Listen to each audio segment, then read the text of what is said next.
मोहतरम नाजरीन, आज हम आपको एक ऐसा वाक्य सुनाने वाले हैं कि रमजान के मुबारक महीने में एक नेक औरत जो लोगों के कपड़े सिलाई करके गुजर बसर करती थी, मरने के बाद वह क्यों अजाब का शिकार हुई। उसकी कब्र का हाल जानकर हर कोई दंग रह गया, क्योंकि वह बहुत ही नेक और परहेजगार थी। आखिर उसने ऐसा कौन सा गुनाह कर दी कि उस पर अल्लाह का ऐसा दर्दनाक और खौफनाक अजाब नाजिल हुआ, जिसे देखकर हर कोई तौबा अस्तगफार करने पर मजबूर हो गया। लोगों के इसरार पर जब उसका शौहर ने अपनी बीवी की हकीकत बताया तो यह जानकर सबके रोंगटे खड़े हो गए। मेरे अजीज दोस्तों, इस वाक्य में हमारे साथ आखिर तक जरूर रहिएगा। कहा जाता है कि एक गांव में जुलेखा नाम की एक औरत रहा करती थी। वह काफी गरीब थी और उसके हालात भी बहुत खराब थे। उसके 2 बच्चे थे जिनकी परवरिश वह अच्छे तरीके से करना चाहती थी और अपने बच्चों को हर सहूलियत देना चाहती थी, लेकिन उसके हालात उसे इन बातों की इजाजत नहीं देते। उसकी 16 साल की उम्र में शादी हो गई थी। उसका शौहर एक मामूली मुलाजमत करता था, जिसकी बदौलत उनके घर में गरीबी ने डेरा डाल रखा था। जुलेखा अक्सर अपने शौहर से कहा करती कि आप कहीं और नौकरी ढूंढे या फिर कोई और कारोबार करें, क्योंकि इस तरह हमारे घर के हालात कभी बेहतर नहीं होंगे। हम यूं ही गरीबी में एड़िया रगड़कर मर जाएंगे।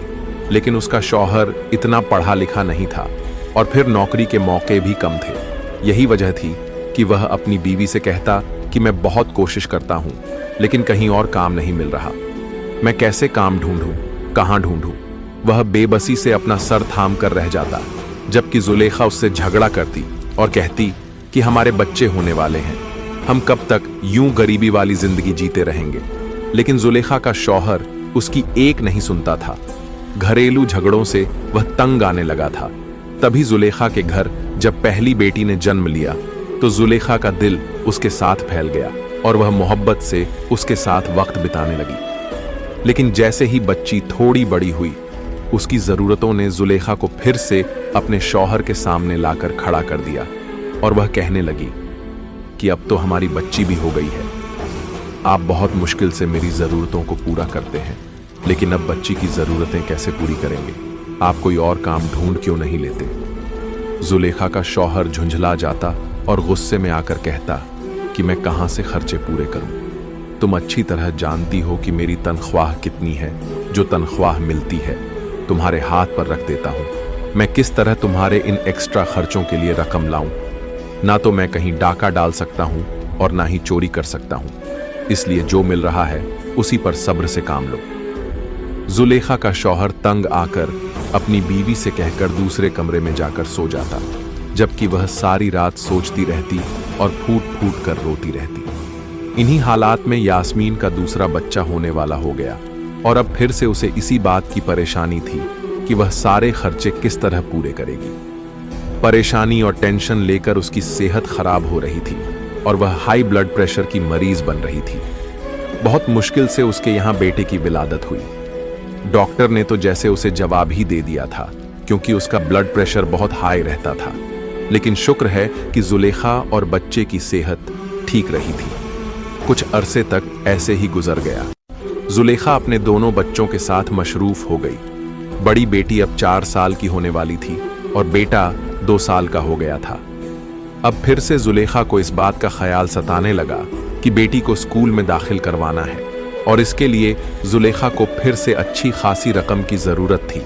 वह फिर से अपने शौहर के सामने हाथ फैलाकर खड़ी हो गई और उससे रकम का सवाल करने लगी, जबकि उसका शौहर कहने लगा कि मैं कोशिश करूंगा कि तुम्हें कुछ ज्यादा पैसे दे दूं, लेकिन तुम जानती हो कि आजकल के रोजगार के क्या हालात हैं।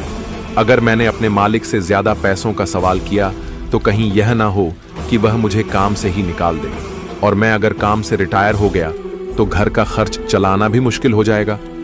यह सुनकर जुलेखा अपना दिल मार कर बैठ गई, लेकिन उसके दिल में इस बात की बहुत आरजू थी कि वह अपने बच्चों के लिए कुछ करे, उनको बेहतर जिंदगी देने के लिए और अच्छा खाना खिलाने के लिए उसे भी कुछ करना चाहिए।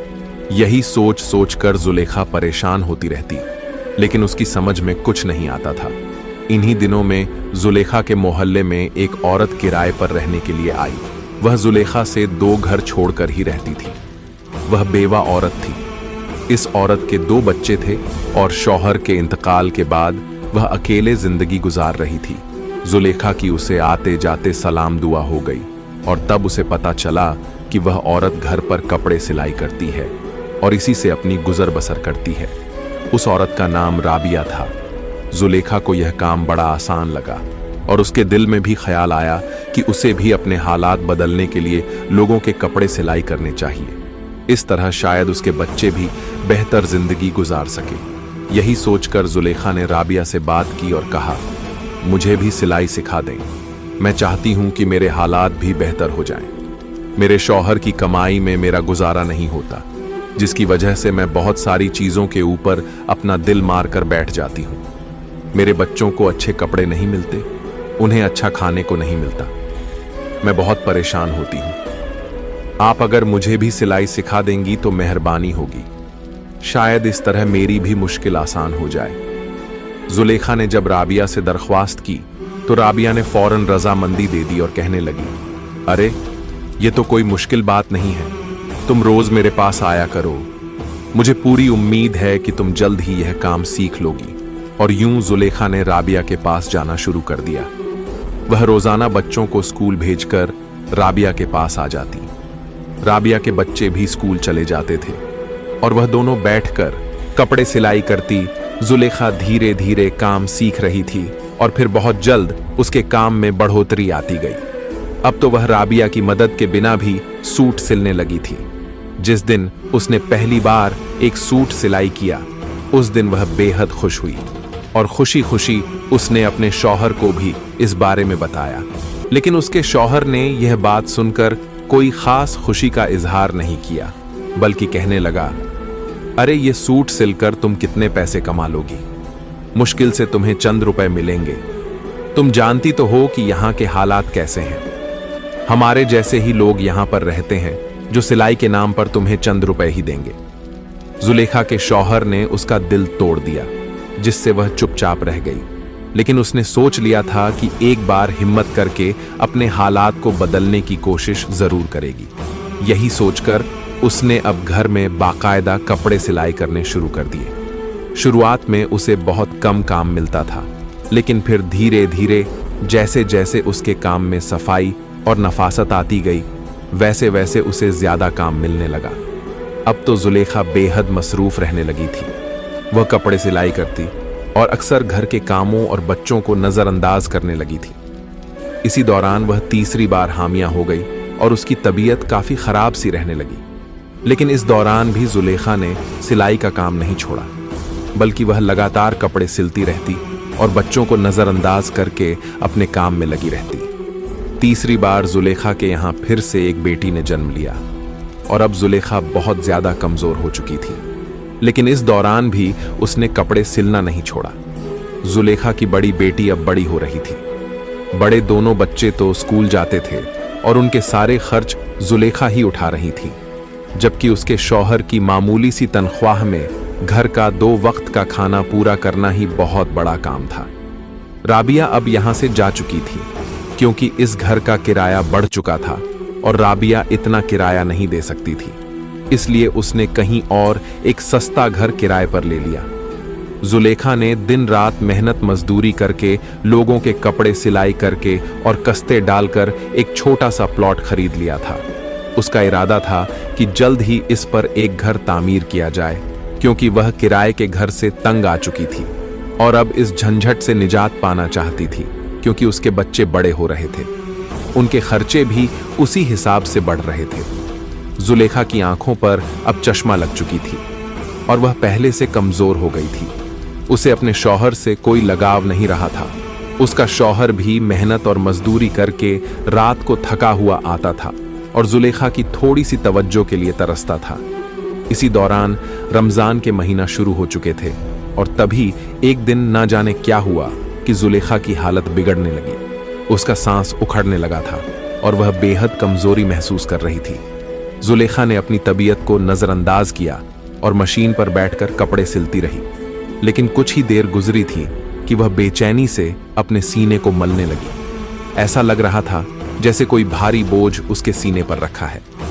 उसने अपने सीने पर दबाव महसूस किया तो एकदम घबरा कर उठी और पानी पीने के लिए किचन की तरफ गई। उसके तीनों बच्चे अंदर कमरे में सो रहे थे क्योंकि उन्हें सुबह सहरी के लिए उठना था, जबकि जुलेखा सहरी तक जागती रहती थी और कपड़े सिलती रहती थी।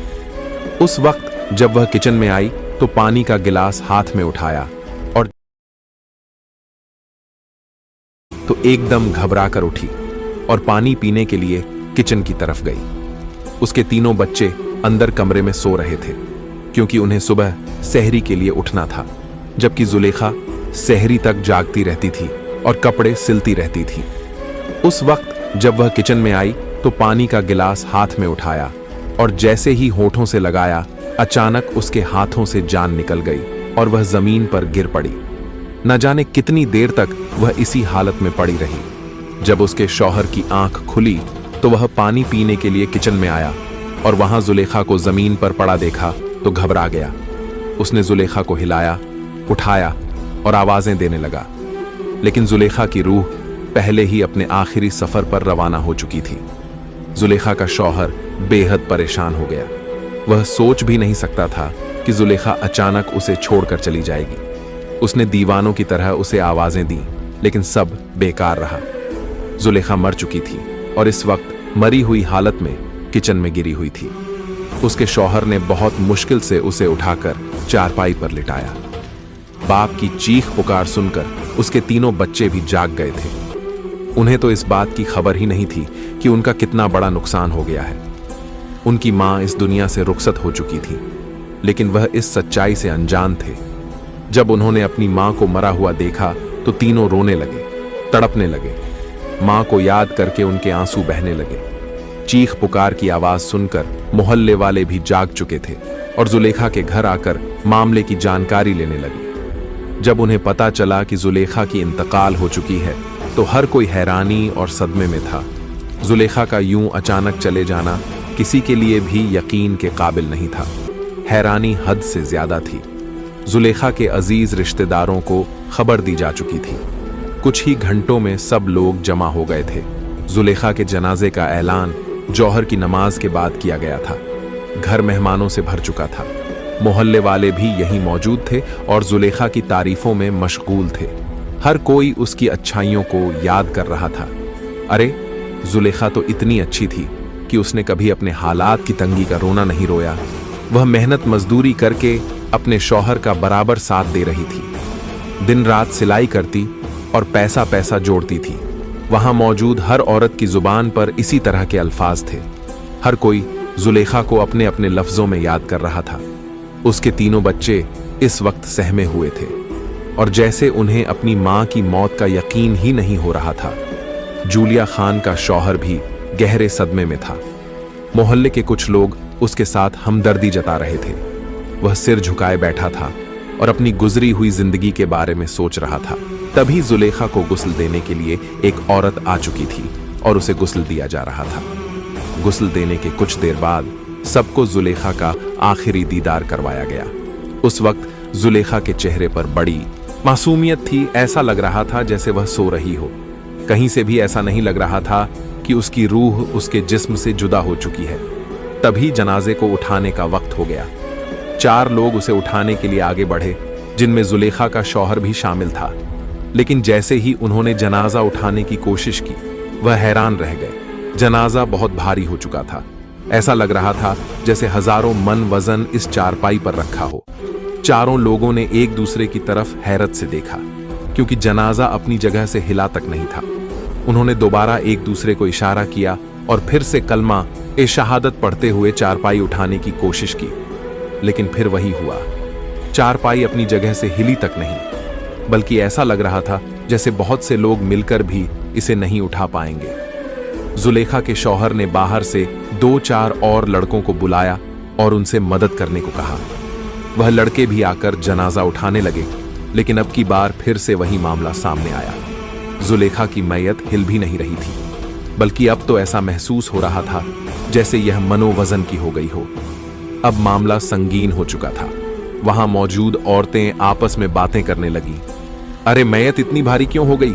क्या जुलेखा इतनी गुनहगार थी कि उसके गुनाहों का बोझ उसकी मैयत में शामिल हो गया हो? अब मैयत कैसे उठेगी। हर कोई अपने अपने अंदाज में तजुर्बा कर रहा था। जुलेखा का शौहर भी बेहद परेशान था।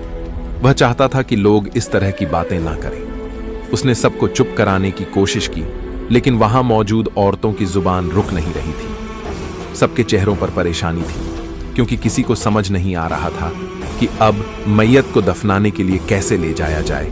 तभी मजमे में से एक बुजुर्ग अल्लाह वाला शख्स आगे आया। उसने हालात के बारे में पूछा तो जुलेखा के शौहर ने उसे सारी कहानी बताई। यह सुनकर बुजुर्ग कहने लगे, यकीनन जुलेखा ने अपनी जिंदगी में कोई ऐसा गुनाह किया है जिसकी वजह से आज यह मामला पेश आ रहा है।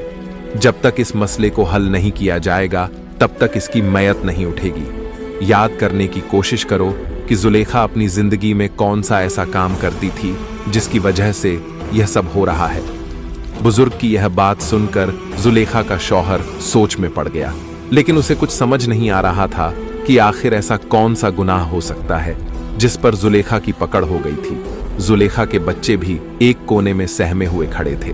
वह हैरानी से कभी अपने पिता की तरफ देखते और कभी सदमे में मां की मैयत की तरफ। उन्हें भी इस हालात की कोई समझ नहीं आ रही थी।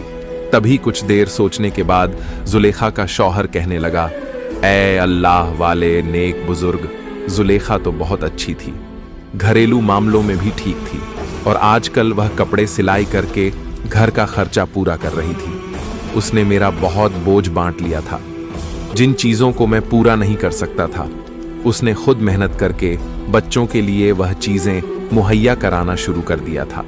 वह मेरा घर का आधा बोझ उठा चुकी थी और मुझे कई परेशानियों से बचा चुकी थी। लेकिन उसके अंदर एक बहुत बुरी आदत यह थी, जब वह सिलाई करने बैठती थी तो फिर अगर मैं उसे पुकारता या अपनी किसी जरूरत के लिए उसे कोई काम कहता तो वह सुनती ही नहीं थी। वह अपने काम में इतनी मग्न रहती कि उसे इस बात की परवाह ही नहीं होती थी कि शायद उसके शौहर को उससे कोई काम हो सकता है या उसे किसी चीज की जरूरत हो सकती है। वह अपने काम में लगी रहती और अक्सर मुझे भुला देती थी। जब से उसने सिलाई का काम ज्यादा पकड़ लिया था, वह मेरे करीब बैठती ही नहीं थी।